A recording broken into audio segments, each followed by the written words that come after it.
news on the newspaper page, and love and tradition of the grand design, some people say is even harder to find.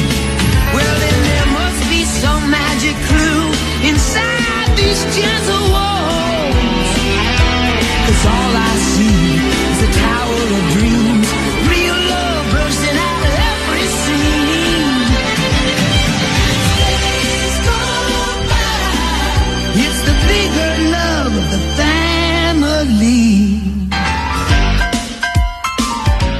Bonjour à tous, bienvenue sur cette nouvelle vidéo sur la chaîne, j'espère que vous avez passé de bonnes vacances, même si c'est un peu compliqué de partir avec le corona, j'espère que vous avez pu passer des bons moments avec votre famille, c'est l'essentiel.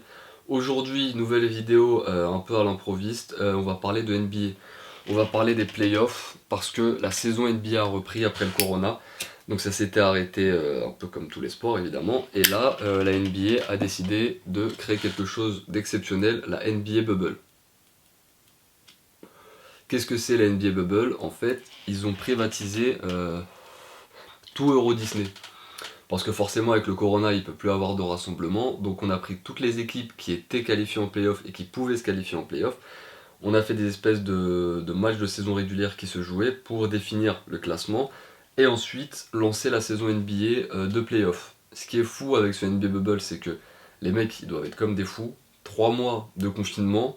Ensuite, on les fait jouer au basket en mode play-off, ils voient toujours pas leur famille. Là, au jour d'aujourd'hui, ça ne se dit absolument pas, mais les familles, je crois, des joueurs sont acceptées dans la NBA Bubble vu que les délais par rapport au Corona de 14 jours de quarantaine ont été respectés, donc ils peuvent à nouveau se voir.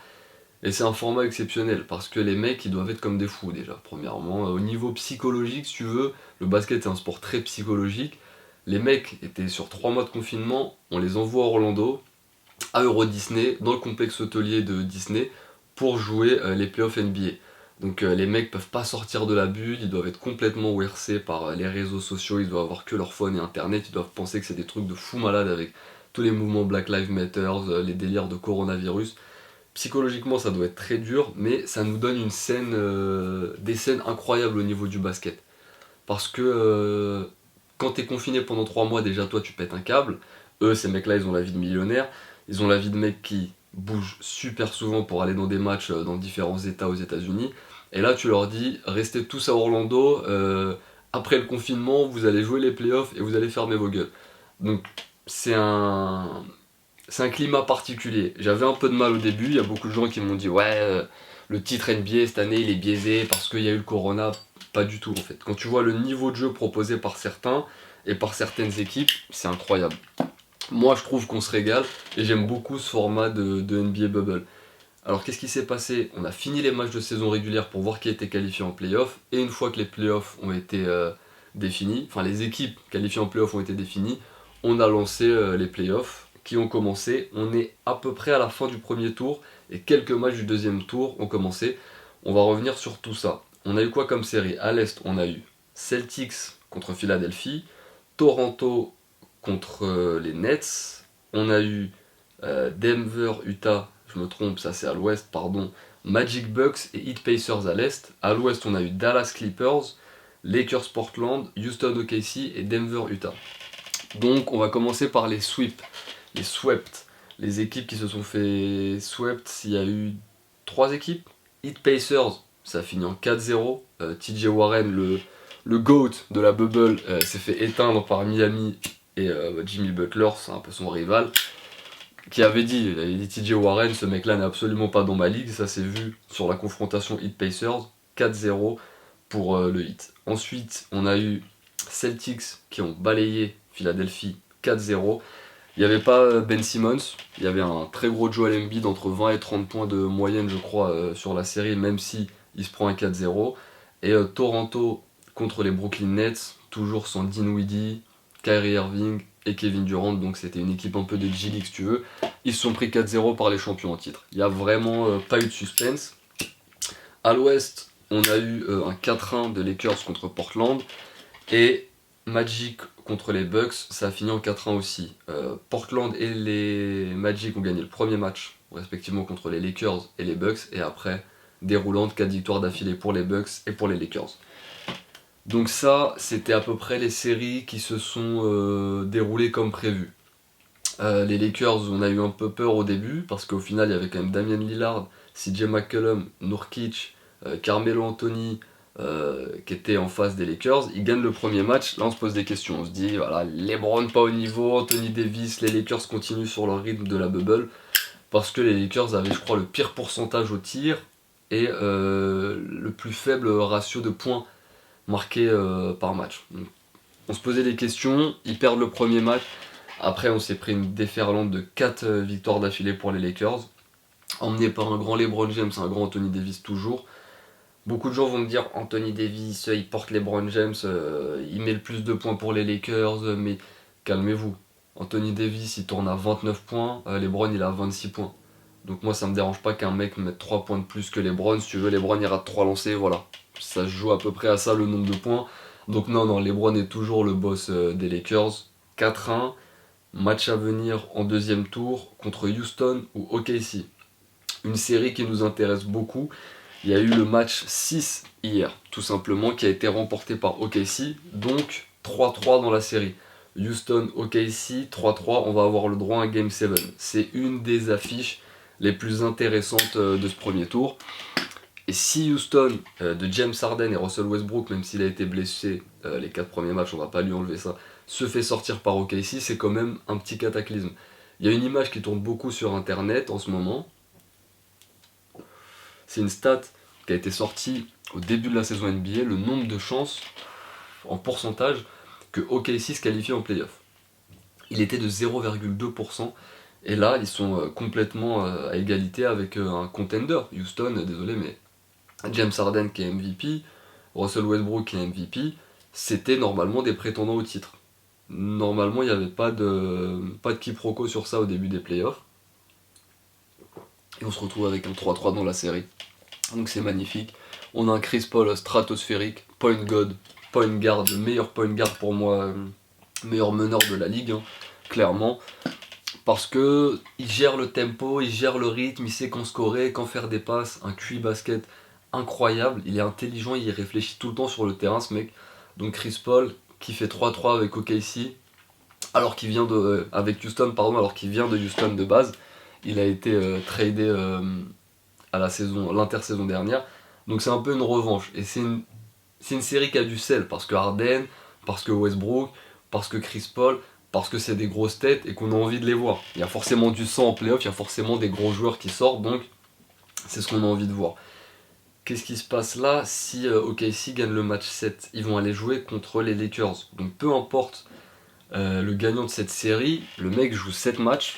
Enfin, les mecs jouent 7 matchs. Et après, il y a les Lakers qui arrivent. Donc ça va être très très compliqué. Et on va se régaler. Le match 7, je crois qu'il a lieu pas ce soir, mais demain. Parce que c'était cette nuit qu'a eu lieu le match 6.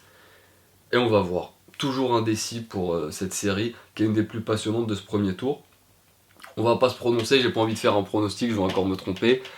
Mais si on suit la logique, même si OKC est bien revenu, Houston devrait normalement passer. Si jamais Houston venait à se faire sortir par OKC, ça serait un petit cataclysme au NBA, faut pas se le cacher.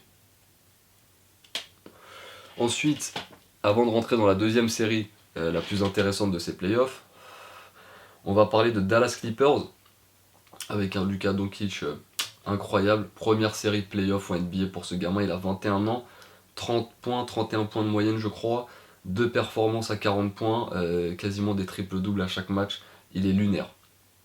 Les Clippers s'imposent 4-2 dans la série, mais Porzingis se fait exclure à un match, il joue pas 2 autres matchs, donc ça fait, on va dire, sur 6 matchs, la moitié sont le deuxième meilleur joueur de Dallas. Donc c'était très compliqué pour un Luka Doncic tout seul de faire face à l'armada des Clippers, on va pas se mentir. Kawhi Leonard était lunaire, Paul George a un peu galéré, on va pas se mentir. Mais quand t'as des Lou Williams, le Harrell, les 2 meilleurs 6e hommes de la ligue, les 2 sont pour le trophée de 6e homme. C'est en gros le 6e homme au basket, pour ceux qui connaissent pas, c'est un peu ton arme nucléaire sur le banc. C'est-à-dire que t'as ton 5 majeur qui commence le match, les titulaires, et t'as un 6e homme qui rentre qui vaut quasiment autant que les titulaires. Les Clippers en ont 2. Donc c'est une grosse armada, c'est une grosse équipe, les Clippers, avec un gros coach, Doc Rivers. Les Dallas Mavericks s'en sont pas mal sortis. J'ai d'ailleurs trouvé que les calls, les décisions arbitrales allaient plutôt dans le sens des Clippers, mais on va pas parler de ça. Une série, ça se joue pas sur ça. Il y avait aussi un peu d'inexpérience des playoffs peut-être pour certains joueurs comme Seth Curry, Tim Hardaway Jr., Boban aussi, qui a été bon quand même. Hein. Vraiment, les Dallas sur la série, ils ont vraiment pas été mauvais. Ça finit en 4-2. Ça aurait peut-être pu finir différemment avec Porzingis, on va pas revenir dessus. Les Clippers qualifiés pour le second tour, ils vont affronter le gagnant d'une bataille mais épique à l'ouest entre Denver et Utah. Pour l'instant il y a 3-3 dans la série. De mémoire, Denver avait gagné le premier match. Ensuite 3 victoires d'Utah je crois, donc on était à 3-1 ou 2-1. Et après ça s'est équilibré, je crois 3-2, 3-3. On se retrouve, toujours est-il, à 3-3 avec deux mecs qui sont en train de nous faire des performances, c'est incroyable. C'est pour ça que j'aime cette bubble NBA, c'est parce qu'il y a certaines performances qui sont proposées par certains mecs qui sont lunaires. On a Donovan Mitchell qui ont sorti et Jamal Murray, donc un gars à Denver, Jamal Murray, et un gars à Utah, Donovan Mitchell, qui ont sorti des matchs à 50 points plusieurs fois dans la série. Je crois que sur les 3 derniers matchs, le mec, Jamal Murray, a mis un match à 40 points et 2 matchs à 50 points. On n'avait plus vu ça depuis Jordan, Donovan Mitchell aussi qui a fait des matchs à 50 points dans cette série. Ça veut dire, si tu veux, il y a eu Michael Jordan, je crois Allen Iverson, et les deux autres qui ont fait des matchs à 50 points plusieurs fois dans une série, Jamal Murray et Donovan Mitchell. Donc on est en train de voir une bataille mais qui est épique, vraiment à l'ouest, entre ces deux équipes-là, et celui qui gagne va aller jouer contre Dallas Clippers, contre les Clippers, vu qu'ils ont sorti Dallas. Donc, grosse série à l'ouest. Là, les deux dernières qui se jouent, les deux matchs 7 dès le premier tour, ça se joue à l'ouest, c'est incroyable. Houston, OKC, Denver, Utah. On va pas faire de pronostic encore une fois pour Denver, Utah, mais je la sens mauvaise pour Utah. Je sens que Denver peut se réveiller. Il y a quand même Jokic, Porter Jr., et Jamal Murray, c'est des potentiels offensifs assez impressionnants. Et je connais pas bien tous les rosters des deux équipes, donc je vais pas inventer des mecs. Mais à Utah, il y a de la réponse. Il y a quand même Rudy Gobert dans la raquette, en mode dissuasion, en mode défenseur, ça peut être très intéressant. Il n'est pas encore contre un gros centre. Bon, c'est Jokic, mais il n'est pas encore au niveau de Jokic. Donc on va laisser l'avantage à Rudy. Et Donovan Mitchell, il y a aussi... je crois que c'est Bogdanovic qui joue avec Utah, je sais plus, mais c'est un mec de l'Est, je crois, qui joue avec Utah. Donc il y a des forces offensives. Il y a des choses qui peuvent se passer encore dans cette série. Mais je sais pas pourquoi je sens un petit avantage pour Denver. Donc ça c'est pour l'Ouest, c'est bagarre. Tout simplement, les deux équipes de Los Angeles, les Clippers et les Lakers qualifiés, et ils attendent leur adversaire qui est en train de se fatiguer, vu que les Lakers ont joué 5 matchs, les Clippers ont joué 6 matchs, là ils sont déjà à 6 matchs Houston, OKC et Denver, Utah. Donc forcément dans la fatigue il y a un jour de récupération en plus qui va se jouer. On repasse à l'Est, qu'est-ce qui se passe? Le deuxième tour à l'Est a déjà commencé. On a eu un premier match, on a eu Toronto contre Celtics, donc le champion en titre. Il y avait pas mal de questions, Toronto était donné favori sur le match et finalement c'est les Celtics qui l'ont emporté. Pendant quasiment tout le match il y avait plus 20 pour les Celtics, donc le match était vraiment maîtrisé. Ça peut sentir mauvais pour Toronto. Là, selon la physionomie juste du premier match, après c'est des longues séries, hein, c'est au meilleur des 4 victoires, donc on a encore le temps. Mais si on se fait un avis après le premier match, les Celtics sont très bien partis pour aller chercher une finale de conférence. Et vu le groupe qu'ils ont, vu ce qu'ils proposent niveau basket, des mecs comme Tatum, Jalen Brown, Marcus Smart, qui sont vraiment mis au niveau très très fort. Comment ils ont sorti Philly 4-0, c'était vraiment maîtrisé. On avait vraiment l'impression d'avoir face à des mecs qui étaient matures, une équipe qui était assez mature. Et c'est fou parce que ces mecs sont vraiment assez jeunes quand même. Mais quand tu réalises, tu te dis les dernières playoffs, au final, ils jouaient contre les Cavs de LeBron et tout, ils ont été habitués, donc ceci explique cela. Ensuite, l'autre série, c'est Bucks contre le Heat. Le match a eu lieu hier soir. On a eu Jimmy Butler qui nous a sorti un match à 40 points. Giannis qui a fait un match à moins de 20 points. Je crois que c'est la première fois depuis vraiment quelques mois. Et d'ailleurs, la dernière fois, c'était contre le Heat aussi. Donc peut-être que le Heat a des réponses contre les Bucks et ça peut être très intéressant. Cette série peut être très passionnante. De toute façon, on passe le premier tour, c'est que du lourd. C'est des demi-finales, des finales de conférence, c'est des grosses équipes. il y a forcément du spectacle. Ça peut sentir très mauvais pour les Bucks. Parce que Miami, je les ai vus jouer pas mal de fois cette saison, et ils étaient impressionnants. Ils ont eu peut-être 7-8 matchs en overtime, qu'ils ont quasiment tous gagnés. À chaque fois que je regarde un match cette saison où Miami était en overtime, ils gagnaient quasiment à chaque fois. Donc il y a un groupe, il y a des mecs qui ont vécu des choses ensemble, gagner des victoires difficilement, ça soude un groupe. Et là t'as Jimmy Butler en chef de meute avec tous les petits, Adebayo, Tyler Hero, sans parler de Goran Dragic qui est un des joueurs les plus sous-cotés de la ligue, vraiment c'est un meneur de Miami. Il est exceptionnel. Ce mec-là parlait de Luka Doncic il y a quelques années en disant ce mec-là va être un des meilleurs de la ligue. Il est intelligent, il sait de quoi il parle, donc ça peut être très intéressant pour Miami, surtout qu'il y a un gros coach que j'aime beaucoup, moi c'est Eric Spoelstra, qui pour moi est un des coachs les plus sous-cotés de la ligue, parce qu'il est tellement intelligent. Tu le vois des fois quand ils mettent le truc, ça s'appelle Wired Up, ça veut dire ils mettent un micro sur les coachs ou les joueurs pendant les matchs, et tu écoutes Eric Spoelstra des fois à certains temps morts qu'il fait, le mec est trop intelligent, le mec compte le nombre de possessions, le mec te dit il reste 12 minutes de jeu, il reste un quart-temps ou 16 minutes de jeu dans le match, on va avoir 40 possessions, faut qu'on mette la moitié de nos shoots, faut qu'on fasse la moitié des stops défensifs et tout. Le mec calcule très bien, donc c'est un gros coach. Et en playoff, ça a son importance, des bonnes décisions, des bons choix de coaching, gérer les bons joueurs au bon moment. Et si en plus, pour Miami, t'as un mec comme Jimmy Butler qui met un carrière high en playoff à 40 points hier, c'est lunaire. Miami a vraiment des arguments. Et autant Toronto et les Bucks, qui étaient amenés à être peut-être des favoris à l'Est, là, les Celtics, toute la saison, étaient un petit peu runner-up, ils étaient 3e. Après les Bucks et Toronto, qui étaient vraiment impressionnants pendant la saison, là, ils sont en train de montrer qu'ils peuvent déjà renverser Toronto. Et Miami, qui était une grosse team de toute la saison, mène déjà 1-0 contre les Bucks. Donc ça commence très très fort à l'Est. Aujourd'hui, qu'est-ce qui va nous rester? Il va nous rester les 2 matchs 7 du premier tour pour finir avec l'Ouest et qu'on ait enfin les affiches des demi-finales de conférence. Les Lakers et les Clippers attendent sagement. Donc ce soir, match 7 à Denver et le deuxième match de la série, je crois, Celtics-Toronto. Donc on va essayer peut-être, maintenant que j'ai fait cette première vidéo, de faire un update quand on sera peut-être en finale de conférence. Parce que là, on a déjà quasiment les affiches des demi à l'Ouest.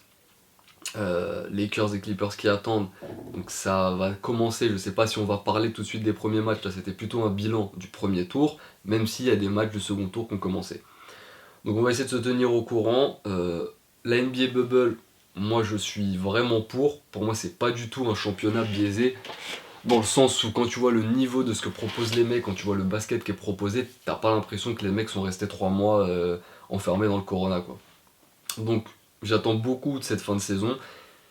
C'était un peu à demi-teinte vraiment cette saison NBA depuis la mort de Kobe, depuis le Corona, il y a eu... Tout le monde s'est pris ça sur la gueule, vraiment. La mort de Kobe, ça a impacté tout le monde quand on sait quel joueur c'est dans la ligue et c'était. Quand on voit le Corona, comment ça a fait un petit lockout sur le monde entier. J'attendais vraiment rien de cette bubble, mais en fait c'est ouf. Les mecs sont complètement dans un état d'esprit de gagne perpétuel. Ils doivent être comme des fous, comme j'ai dit en début de vidéo, confinés 3 mois. Ils peuvent pas sortir de la bubble, ils sont que là pour jouer au basket, c'est incroyable. Donc je vais pas revenir sur toutes les polémiques par rapport à Black Lives Matter, la grève qu'ils ont fait pour après continuer.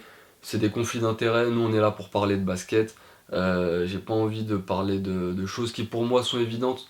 Quand il y a des gens qui se font tuer aux États-Unis par des policiers, que c'est souvent des noirs, que c'est compliqué de pas parler de racisme. Quand t'as un pays qui a connu l'abolition de l'esclavage et la fin de la ségrégation très très tard dans leur histoire, il n'y a même pas une centaine d'années, il y a des fonds de racisme. Et quand tu vois que 80% des joueurs NBA c'est des noirs, c'est des gens qui sont totalement concernés par ça, je peux comprendre que les mecs en aient ras-le-bol. Encore une fois, comme je disais, ils sont avec les réseaux, ils voient tout ça.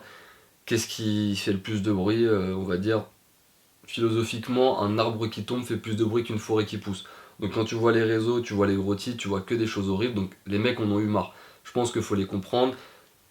Ils se sentent un peu comme des pantins. C'est des hommes noirs, millionnaires, qui jouent au basket, on se dit qu'ils ont la vie de rêve, mais s'ils regardent autour d'eux, ils se disent mais on n'est pas du tout reconnus pour ce qu'on est, pour ce qu'on fait pour cette société, donc on a envie de dire qu'on change les choses à notre manière. Même si on n'est que des sportifs, on n'est pas des politiques, c'est un truc engagé et c'est respectable. Mais on va pas revenir dessus. On va se concentrer sur le basket. On a des très belles playoffs pour l'instant, ou des très beaux playoffs, appelez ça comme vous voulez. Mais pour l'instant, c'est très dur de donner un favori. Une équipe qui tire son épingle du jeu, on va voir ça à partir vraiment de la fin du deuxième tour. Et quand on aura les finales de conférence, quand il restera 4 équipes, 2 à l'est et 2 à l'ouest, pour aller voir qui va aller en finals. Donc je vous souhaite une bonne fin de journée et regardez les playoffs parce que c'est peut-être la meilleure chose que vous pouvez voir en sport en ce moment.